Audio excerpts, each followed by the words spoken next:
Shalom, selamat pagi. Tuhan Yesus dahsyat dan luar biasa. Dan biarlah hari-hari ini kita terus dibukakan oleh Tuhan, disingkapkan pikiran hati kita, sehingga kita bisa semakin mengenali Tuhan lewat kebenaran firman-Nya yang terus-menerus sedang kita pelajari, sedang kita bangun di dalam hidup kita. Karena tidak ada hal yang paling indah terpenting selain kita membangun hidup kita di atas firman Tuhan. Karena hal itulah yang akan membuat kita tetap bisa kuat, tidak tergoyahkan. Karena kita hidup bukan karena roti, perkara-perkara lahiriah, tetapi kita hidup karena firman Tuhan. Karenanya jangan lupa hari ini kita membaca kitab 1 Samuel pasal 18 sampai pasal 19 ayat ke-24. Dan kita membaca Yohanes pasal 8 ayat 31 sampai ayat yang ke-59. Dan kitab Mazmur pasal 112 ayat 1 sampai 10. Dan Amsal Soleman pasal yang ke-15 ayat 12 sampai ayat yang ke-14. Saya percaya Bapak Ibu akan banyak mengalami terobosan ketika kita memberi waktu untuk Tuhan di dalam firman-Nya. Kita sudah belajar tentang bahwa pemuritan itu sama dengan pola pembapaan. Dan kita sudah belajar beberapa contoh. Dan sebenarnya di Alkitab kita lihat bahwa orang-orang yang akhirnya dipakai oleh Tuhan untuk menyatakan rencana dan kehendak Tuhan, ada sebuah proses. Proses itu bernama penemanan atau pembapaan. Misalnya pembawa senjata Yonatan. Ada Yonatan. Kita tahu Daud dengan Samuel, Saul dengan Samuel. Kita tahu Yosua dengan Musa. Kita tahu Elisa dengan Elia. Kita tahu Gideon dengan 300 pembawa senjatanya, orang-orang yang setia. Jadi selalu ada proses penemanan, proses pembapaan. Dan saya percaya bahwa pemuritan atau seorang pemurid, dia mengalami sebuah proses penemanan dari tidak kenal Tuhan, tidak percaya sampai jadi percaya, lahir baru. Tapi tidak berhenti sampai di situ. Perlu ada proses penemanan terus menerus sampai diharapkan dia menjadi dewasa. Dewasa di sini adalah saudara kita menjadi serupa Kristus di dalam pikiran, pandangan, rasa kita. Karena saya percaya puncak panggilan hidup kita sebagai orang Kristen, sebagai orang percaya itu adalah menjadi seperti Kristus.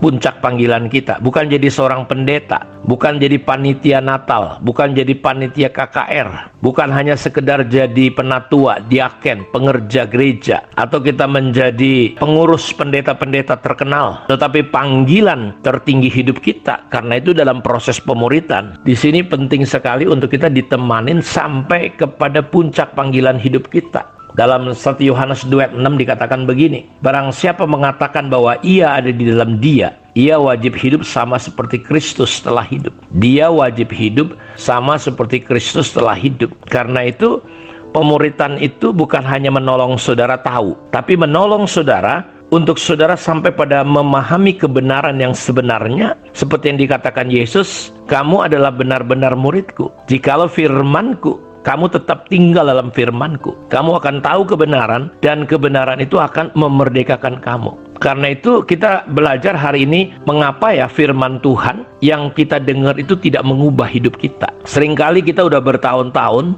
kita begitu lama jadi orang Kristen, tapi kita tidak mengalami perubahan hidup. Seolah-olah firman Tuhan yang disampaikan itu tidak membawa dampak perubahan apapun. Istri saya sering berkata kepada saya begini, kenapa ya? Papa itu sudah menyampaikan firman Tuhan kayaknya udah begitu baik, begitu bagus, tetapi firman Tuhan itu seolah-olah tidak mengubah. Nah saudara, kita akan belajar hari-hari ke depan kenapa firman Tuhan tidak mengubah hidup kita. Sementara kita udah lihat jelas bahwa puncak panggilan tertinggi hidup kita adalah menjadi serupa dengan Kristus. Orang yang ada di dalam Tuhan, dia wajib hidup sama seperti Kristus telah hidup. Dalam Roma pasal 8 ayat 29 dan 30 dikatakan, sebab semua orang yang dipilihnya dari semula, saudara adalah orang yang dipilih dari semula. Sebelum saudara ada, saudara sudah ada di kekekalan. Sebelum dunia ada, saudara sudah ada di kekekalan. Sebelum kota kita ada, kita sudah ada di dalam kekekalan. Bahkan sebelum bapak mama kita ada di dunia ini, kita sudah ada dalam rencana Tuhan. Karena itu sebab semua orang yang dipilihnya dari semula, sejak permulaan zaman,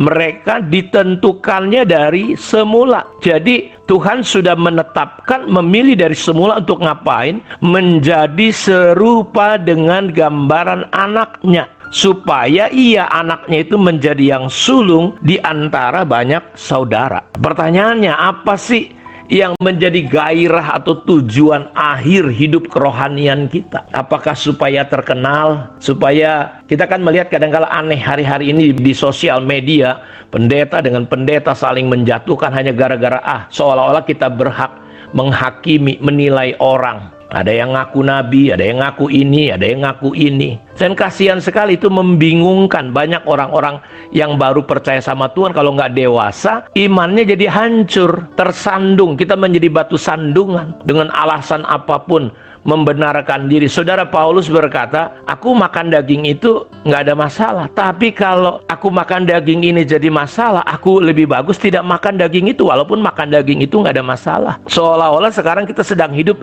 di zaman sosial media ini, saudaraku, orang boleh bebas menghantam, orang boleh bebas menghakimi, orang boleh bebas menilai, bahkan mencaci maki. Dan saya percaya Tuhan sekeras-kerasnya Tuhan, dasarnya kasih.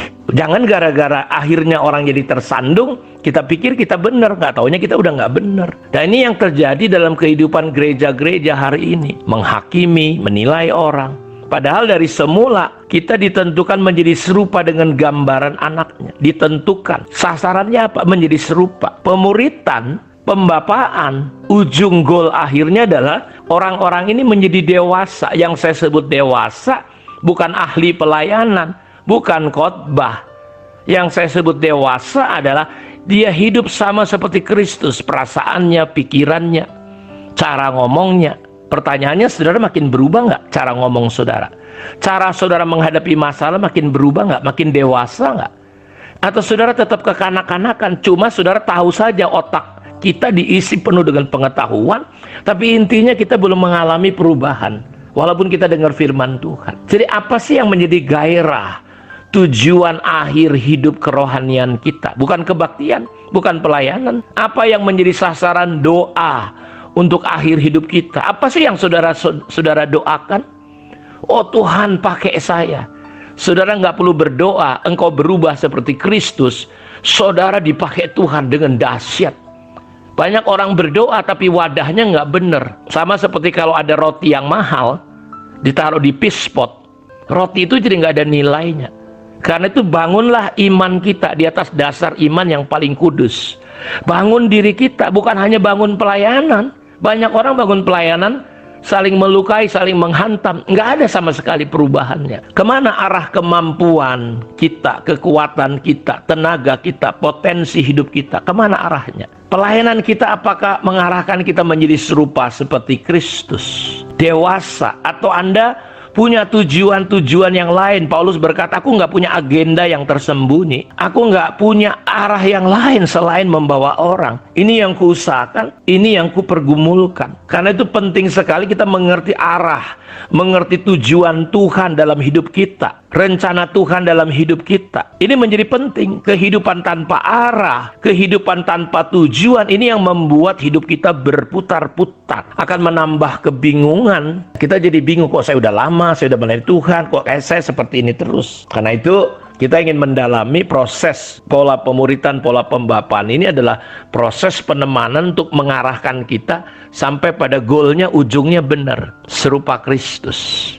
Puncak panggilan tertinggi hidup kita bukan jadi apapun. Dalam kitab Daniel 12 ayat 3 bahwa orang-orang benar yang menuntun orang benar kepada kebenaran itu seperti cahaya bintang, seperti sinar cakrawala, orang-orang yang mengarahkan. Itu yang Paulus katakan, ini yang kulakukan dengan segenap hati, kekuatan, tenaga, apabila membawa tiap-tiap orang secara person pribadi kemana? Menjadi sempurna seperti Kristus. Ini harusnya menjadi arah pemuritan kita, arah gereja kita, arah keluarga kita, arah bisnis kita. Ya, kiranya Tuhan Yesus memberkati kita dan kita akan belajar hari-hari berikutnya tentang proses pembapaan ini atau pendewasaan ini dengan topik mengapa firman Tuhan tidak mengubah hidup kita. Kiranya Tuhan berkati kita. Mari kita berdoa. Bapak, terima kasih untuk kemurahan, untuk anugerah Tuhan yang luar biasa bagi kami semua. Hari-hari ini Tuhan, kami berdoa biar kasih karunia anugerah Tuhan tercurah, roh hikmat dan wahyu menolong kami, membuka mata hati kami, sehingga kami bisa melihat dan mengalami Tuhan dalam hidup kami lewat firman yang kami pelajari di minggu-minggu ini. Di dalam nama Tuhan Yesus kami berdoa. Amin. Tuhan memberkati kita semua. Shalom.